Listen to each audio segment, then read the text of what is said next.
കരഞ്ഞിട്ടെന്ത് കാര്യം? ഞാൻ ആദ്യം തന്നെ പറഞ്ഞതാണ്, ഇഡിയോടാണ് കളിച്ചത്. അതായത് ഉറപ്പിച്ചിട്ടും ഇ ഡി വെറുതെ വിടൂല, കേന്ദ്രം വെറുതെ വിടൂല എന്ന് ഞാൻ പറഞ്ഞപ്പോൾ എൻ്റെ കമൻറ്റ് ബോക്സിൽ നീ ആരാടാ പറയാൻ എൻ്റെ തന്തക്കും തള്ളക്കും വിളിച്ചിട്ട് പറഞ്ഞു. അതായത് പിണറായി വിജയൻ ഞങ്ങളുടെ കേസ് നോക്കും, ഞങ്ങൾക്ക് എല്ലാ ഹെൽപ്പും CPM പാർട്ടി തരും എന്നാണ് ചില കല്ലെറിഞ്ഞവന്മാരുടെ കുടുംബക്കാർ എൻ്റെ താഴെ കമൻ്റ് ഇട്ടത്. അവരിപ്പോൾ കരയുകയാണ്. അവരുടെ അവസ്ഥ ഞാൻ പറഞ്ഞുതരാം. ആദ്യം നിങ്ങൾ ഈ ഒരു വീഡിയോ ദൃശ്യം ഒന്ന് കാണണം. ഇഡിയെ ആരും ആക്രമിച്ചിട്ടില്ല. വാഹനത്തിന്റെ ചില്ല് പൊട്ടിയ സംഭവം തിരുവനന്തപുരത്താണ് ഉണ്ടായത്. ഞങ്ങൾ അതിനെ സ്വാഗതം ചെയ്യുന്നവരല്ല. ഒരു തെറ്റായ നടപടിയെയും ഒരു ദിശതെറ്റിയ പ്രതിഷേധത്തെയും ഇത്തരത്തിലുള്ള നടപടികളെയും അംഗീകരിക്കുകയോ പിന്തുണയ്ക്കുകയോ പ്രോത്സാഹിപ്പിക്കുകയോ ഇങ്ങനെ ഉണ്ടാകണമെന്ന് ആഗ്രഹിക്കുകയോ ചെയ്യുന്നവരല്ല. ഓക്കെ, വിശദീകരിക്കാം. അതായത് നടുക്കുന്ന മറ്റൊരു വാർത്ത വരുന്നുണ്ട്. VD സതീശനെ ഒറ്റയ്ക്ക് കിട്ടിക്കഴിഞ്ഞാൽ തീർക്കുമെന്ന് ഒരു കമ്മി പറഞ്ഞിട്ടുണ്ട്. വലിയ വിവാദമാണ്. അത് ഞാനിപ്പോൾ വെച്ചുതരാം. ഇപ്പൊ നിങ്ങൾ സ്വരാജ് പറയുന്നത് കേട്ടോ. അതായത് ഇവിടെ സ്വരാജ് പറയുന്നത് ഈ കല്ലെറിയാൻ ഞങ്ങൾ പറഞ്ഞിട്ടില്ല, അത് ഞങ്ങളല്ലെന്നാണ്.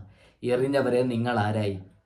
ഇത് തന്നെ വേണം. പിണറായി വിജയൻ ദൈവമാണെന്ന് പറഞ്ഞിട്ട് ഇഡിയുടെ വണ്ടി തകർത്തവരെ നിങ്ങൾക്ക് ഇത് തന്നെ വേണം. അതായത് ഒരു പാർട്ടിക്കാരും നിലവിലില്ല എന്നാണ്. ആരും അതായത് ഒരാൾ പോലും ഇവർക്കൊപ്പം ഇല്ല എന്നാണ്. ഇവരുടെ വീട്ടുകാർ പൊട്ടിക്കരയുന്നു എന്നാണ് നമുക്ക് കിട്ടുന്ന വിവരം.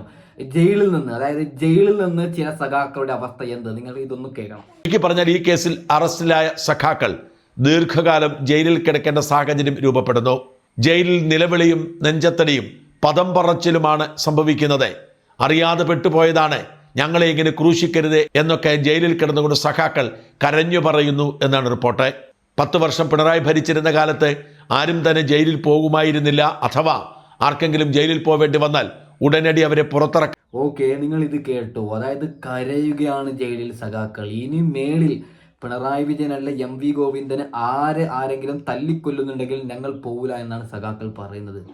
നോക്കൂ, ഇവരുടെ വീട്ടമ്മമാര് കരയുകയാണ്. എൻ്റെ ഒരു സുഹൃത്ത് 2-3 വീഡിയോ ദൃശ്യമൊക്കെ എനിക്ക് അയച്ചിട്ടുണ്ട്. ഞാനത് വെക്കുന്നില്ല.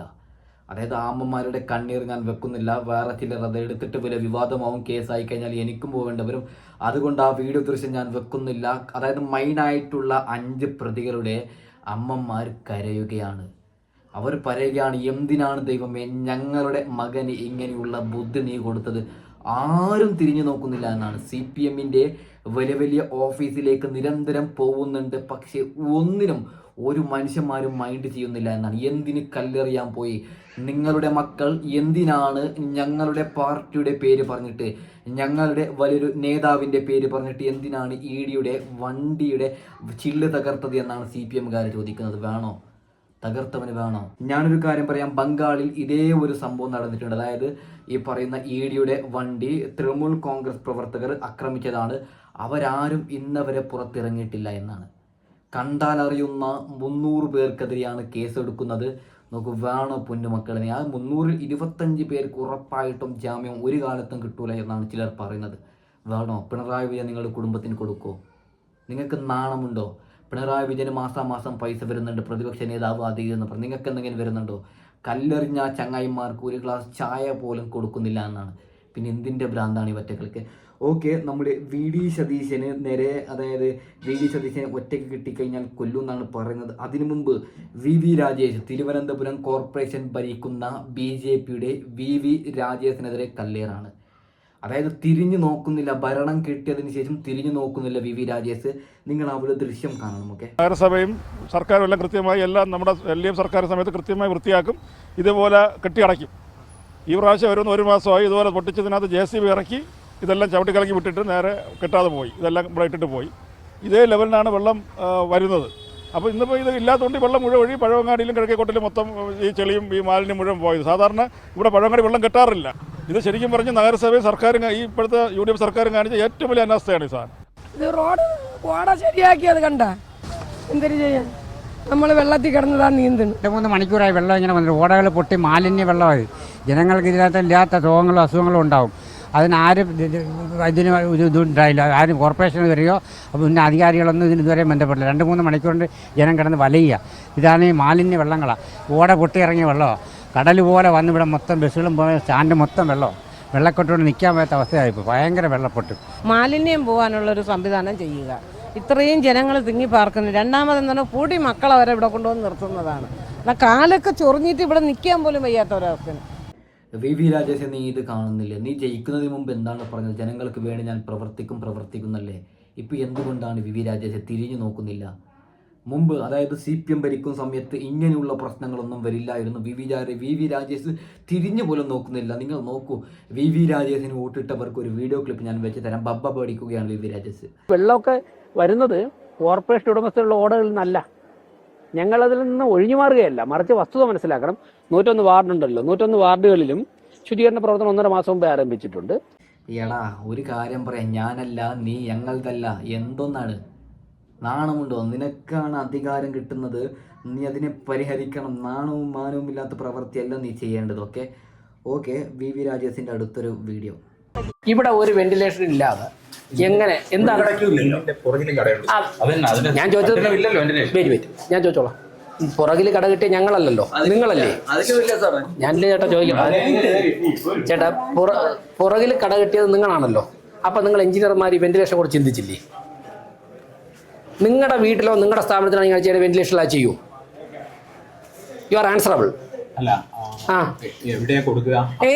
ഞാനാ പറയേണ്ടത്? ഞാനാണോ പറയേണ്ടത്? അങ്ങനെയല്ല, ഞാനാണ് വെന്റിലേഷൻ കൊടുക്കേണ്ടത്. ആണോ? അല്ലല്ല, ഞാൻ ചോദിക്കുന്നത്, ഒരു എഞ്ചിനീയർ ഒരു പ്ലാൻ വെക്കുമ്പോഴേക്ക് വായു കടന്നു പോകാനുള്ള ഇതിടൂലേ? ഓപ്ഷൻ ഉണ്ടാവൂലേ? നമ്മൾ പോയിന്റിലോട്ട് വരാം. നിങ്ങൾ കണ്ടുപിടിച്ച് വെക്കുള്ളൂ. ഇതിന് നിങ്ങൾ നിർമ്മിച്ച ഓരോ പ്രവർത്തനം ഞങ്ങൾ ഫീൽഡ് വിസിറ്റ് ചെയ്യും. നിങ്ങൾ കണ്ടുപിടിച്ച് വെക്കുള്ളൂ, നോട്ട് ചെയ്തോളൂ. വെയിറ്റ്. അതായത് കമന്റ് ഇടുന്നത് ഇവന് ഒരിക്കലും ഞങ്ങൾ വോട്ടിടൂല എന്നാണ്. ഞങ്ങൾ അതായത് വിചാരിച്ചത് CPMന്റെ അതായത് പിണറായി വിജയന്റെ ഭരണവികാര വിരുദ്ധത ഉള്ളത് കൊണ്ടാണ് അവിടെ BJP ജയിച്ചത്. ചിലർ പറയുന്നത് ഇവനെ ജയിപ്പിച്ച് ഞങ്ങൾ തോറ്റു എന്നാണ്. ഇനി മേളിൽ ഞങ്ങൾ വോട്ടിടൂല, തിരുവനന്തപുരത്ത് തിരിഞ്ഞു നോക്കുന്നില്ല, മാലിന്യം വരുമ്പോൾ ബബ്ബ പഠിക്കുകയാണ്, ഇവൻ ഒരു പണിയും എടുക്കുന്നില്ലെന്നാണ് ചിലർ പണിയെടുക്കുന്നത്. ഇങ്ങനെയുള്ളവരെ ജയിപ്പിക്കുമ്പോൾ നിങ്ങൾ ചിന്തിക്കണമായിരുന്നു. ഇപ്പോൾ കരഞ്ഞിട്ട് ഒരു കാര്യവുമില്ല. ഓക്കെ ഒരു കമ്മി മറ്റേ നമ്മുടെ VD സതീശനെ കൊല്ലൂന്നൊക്കെ പറഞ്ഞ് രംഗത്ത് വന്നിട്ടുണ്ട്. നമുക്ക് എന്തായാലും അത് കേൾക്കാം. അധികാരത്തിൽ കയറിയിട്ട് 2-ാമത്തെ 3-ാം ദിവസം ഈ തരത്തിലാണ് VD സതീശൻ കളിക്കുന്നതെങ്കിൽ കേരളം കത്തിക്കേണ്ടവരുടെ ചെയ്യുന്നത്. ഉറപ്പായിട്ടും പിണറായി വിജയന്റെ വീട്ടിലോ ദേഹത്തോ ഈ രീതിയിലേക്ക് കളിക്കാൻ വരികയാണെങ്കിൽ VD സതീശൻ അവിടെ നല്ല രീതിയിൽ കിടന്നുറങ്ങൂല. എടാ വൃത്തികെട്ടവൻ, എന്തൊക്കെയാണ് നീ പറയുന്നത്? ഇവന് ഞാൻ മറുപടി കൊടുക്കാം. അതിന് മുമ്പ് ലൈക്ക് ചെയ്യണം, ഒന്ന് സബ്സ്ക്രൈബ് ചെയ്യണം. ഒരു കാര്യം പറയാം, നാണമുണ്ടോടോ? അതായത് പിണറായി വിജയൻ്റെ മോള് വീണ നല്ല കട്ടത് കൊണ്ടാണ്, പാവങ്ങളുടെ പൈസ മുക്കിയത് കൊണ്ടാണ് ED വരുന്നതും അന്വേഷിക്കുന്നതും. അതിൻ്റെ കുറ്റമൊക്കെ രമേശ് ചെന്നിത്തലക്കും VD സതീശനും കൊടുക്കാൻ നാണമുണ്ട്. ഇവൻ പറയാൻ ഉദ്ദേശിക്കുന്നത് അതായത് നരേന്ദ്രമോദിയോട് VD സതീശൻ പറഞ്ഞ ED വരാൻ. VD സതീശൻ പറഞ്ഞത് കൊണ്ടാണ് ED വന്നത്. നരേന്ദ്രമോദിയുടെ മറ്റേ മോനല്ലേ VD സതീശൻ. പറയുമ്പോൾ ഇത്തിരിയെങ്കിലും ഉളുപ്പ് വേണം, ഇല്ലെങ്കിൽ നിന്നെയും തൂക്കിക്കൊണ്ടുപോകും. പിന്നെ എന്നെ അറസ്റ്റ് ചെയ്തും പറഞ്ഞിട്ട് കാര്യമില്ല. അപ്പോൾ തൽക്കാലം വൈൻഡപ്പ് ചെയ്യാൻ അടുത്ത വീഡിയോ വരാം.